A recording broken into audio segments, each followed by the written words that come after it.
వికారినామ సంవత్సరంలో మకర రాశి వారికి ఆదాయం 5, వ్యయం 2, రాజ్యపూజ్యం 2, అవమానం 4. మకర రాశి వారు ధన, కుటుంబ, బుద్ధికారకుడైనటువంటి గురుడు 11, 12లో శని, 12వ ఇంట రాహుకేతువులు, 6, 12లో ఉండడం వల్ల ఏనాడు శని ప్రభావం కూడా మకర రాశి వారి శని ప్రభావం ప్రారంభమైంది.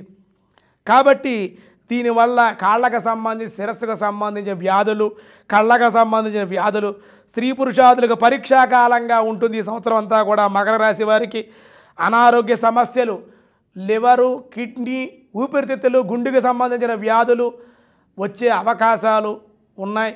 కొంచెం జాగ్రత్తగానే ఉండాలి. పిరికితనం, అధైర్యం వెంటాడుతుంది మిమ్మల్ని. కాబట్టి విశాల హృదయంతో మీరు ఆలోచించి జాగ్రత్తగా ఆరోగ్య సూత్రాలు పాటిస్తూ సమయానికి భుజించడం, సమయానికి నిద్రపోవడం, దేవతార్చన, దేవతా దర్శనం కొంతవరకు మీకు సంతృప్తినిస్తాయి. అంతేకాకుండా మీకు ముందు నుయ్యి వెనక గొయ్యిగా సమస్యలు ఉంటాయి.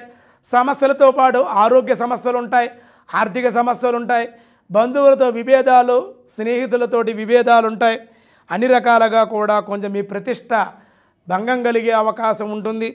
కాబట్టి జాగ్రత్తగా ఉండాలి. ప్రతి చిన్న విషయానికి ఆచితూచి వ్యవహరించాలి. కాబట్టి ఎవరిని నమ్మి మోసపోకూడదు. మీరు అనుకోకుండా నమ్మిన వారే మిమ్మల్ని మోసం చేసే అవకాశం ఉంది. నమ్మకస్తుల్ని మీరు నమ్మరు. ఎవరైతే మోసం చేస్తారో వాళ్ళనే మీరు నమ్ముతారు. దానివల్ల మీరు మోసపోయేటువంటి అవకాశం ఉంది.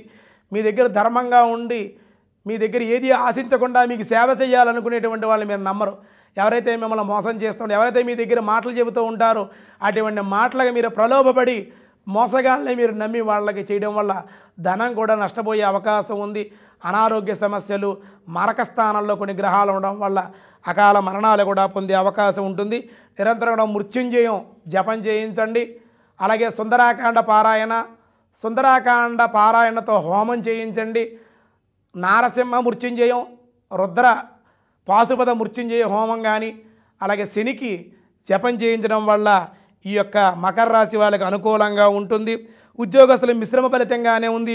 ఏలినాడు శని ప్రభావం సుదూర ప్రాంతాలకి అనుకోకుండా బదిలీ అవ్వాల్సి వస్తూ ఉంటుంది. ప్రమోషన్లు రావట్లేదని చింత కలుగుతుంది. ఇంక్రిమెంట్లు, గ్రాంట్లు ఇవేవి కూడా మీకు సమయానికి రాకపోవడం వల్ల ఆందోళన కలిగి ఉంటుంది. ప్రతి విషయంలోనూ కూడా మీరు జాగ్రత్తగానే ఉండాలి మకర రాశి వారి సంవత్సరం. అలాగే మీరు నిరుద్యోగులు నిరాశగానే ఉంటుంది.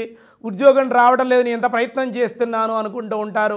శనికి కనుక మీరు శాంతి చేసుకునే తొందరగా మీకు ఉద్యోగం వచ్చే అవకాశం ఉంటుంది. రాజకీయ రంగంలో కూడా అనుకూలంగా ఉండదు. ప్రజలు మిమ్మల్ని నమ్మరు. కాబట్టి ప్రజలకు దగ్గరగా ఉండండి, ప్రజలకు సేవ చేయండి, ప్రజల యొక్క మన్ననలు పొందండి. శనికి అలాగే హనుమత్ హోమం హనుమత్ పాశుపత హోమాలు చేయించండి. మృత్యుంజయ హోమం చేసుకోండి. రాజకీయంగా కూడా మీకు అనుకూలంగా ఉంటుంది. సినీ టీవీ రంగాల్లో ఉండేటువంటి ప్రథమార్థం బాగుంటుంది. ద్వితీయార్థం కొంచెం ఊహించిన సమస్యలు ఎదుర్కొంటారు. ఏది ఏమైనా సినీ టీవీ రంగాల వారికి అనుకూలంగానే ఉంటుంది. ప్రథమార్థం అంతా బాగుంటుంది. అలాగే వ్యాపారస్తులు లాభంగానే ఉంటాయి. వ్యాపారం చేసేటప్పుడు అధికంగా పెట్టుబడులు పెట్టకుండా స్వల్ప పెట్టుబడులతోటే తొందరగా మీరు వ్యాపారంలో లాభాలు పొందగలుగుతారు. కాంట్రాక్టర్లకు అనుకూలంగానే ఉంటుంది. స్థిరాస్తులు కూడా ఒక పక్కని అభివృద్ధి చేసే అవకాశం ఉంటుంది. ఇంకొక పక్కన శని ప్రభావం వల్ల స్థిరాస్తులు అమ్మే అవకాశం ఉంటుంది. స్థిరాస్తులు బంధువుల ద్వారా కూడా గొడవలు జరిగే అవకాశాలు కూడా ఉన్నాయి. కాబట్టి కొంతవరకు తూచి మీరు వ్యవహరించవలసి ఉంటుంది. కానీ షేర్ మార్కెట్లో వాళ్ళు అలాగే కంకర, ఇటుక, సిమెంటు ఇది నిల్వ చేసేటువంటి వాళ్ళు నష్టం కలిగే అవకాశం ఉంది. విద్యార్థిని విద్య ప్రథమార్థం బాగుంటుంది. ద్వితీయార్థం తలపోటు రావడం, శని ప్రభావం వల్ల కాళ్ళు, తల బద్ధకం కలగడం ఇవన్నీ కూడా జరుగుతూ ఉంటుంది. బద్ధకించకండి. శనివారం నాడు శివాలయానికి వెళ్ళండి. నవగ్రహాల చుట్టూ ప్రదక్షిణం చేయండి. శనికి తైలాభిషేకం చేయించుకోండి. మకర రాశి వారి అపమృత్యు దోషాలు తొలగుతాయి. మందత్వం తగ్గుతుంది. నేత్ర వైపరీత్యం, శిరోవైపరీత్యం, కాళ్ళకు సంబంధించిన వ్యాధులు ఇవన్నీ కూడా తగ్గుతాయి. కొంచెం జాగ్రత్తగానే ఉండాలి.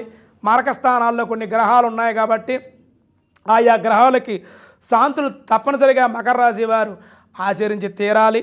గురు, శని, మంగళవారం నియమాలు కూడా పాటించండి. అన్ని విధాలుగా మీకు అనుకూలంగా ఉంటుంది. అయితే ఈ మకర రాశిలో ఉండే స్త్రీలకు ఈ సంవత్సరం గ్రహబలం అనుకూలంగా లేదు.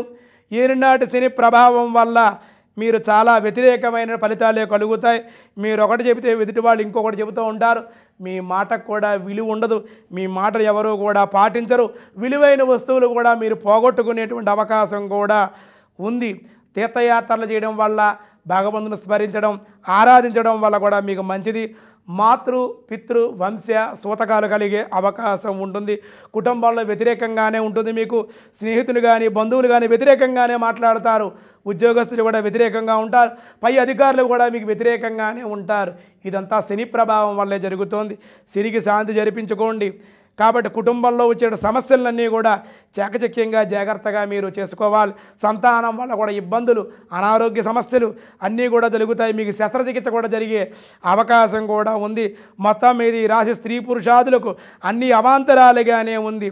12వ ఇంట గురుడు అలాగే శనికేతువుల సంచారం వల్ల జీవితం అంతా కూడా ప్రశ్నార్థకంగా ఉండి ఎందుకు జీవిస్తున్నాను రా బాబు, ఈ కష్టాలేమిటి మనకి అనేటువంటి భావన కలుగుతుంది. కష్టాల కలకాలం కూడా ఉండవు. కాబట్టి భగవంతుని స్మరించండి, ఆరాధించండి, నిరంతరం కూడా పేదల్ని ఆదుకోండి, దాన ధర్మాలు చేయండి, అందరికీ కూడా నమ్మకంగా ఉండండి, ధైర్యంగా ఉండండి. అన్ని విధాలుగా కూడా మీకు బాగుంటుంది. శని గురు కేతువులకు జపదపాలు, అపమృత్యు హోమాలు, అపమృత్యు దోష పరిహారార్థం మీరు మృత్యుంజయ నరసింహ, మృత్యుంజయ రుద్రము, సుందరాకాండ హోమం కూడా జరిపించండి. అన్ని విధాలుగా మకర రాశి వారికి సంవత్సరం అనుకూలంగానే ఉంటుంది.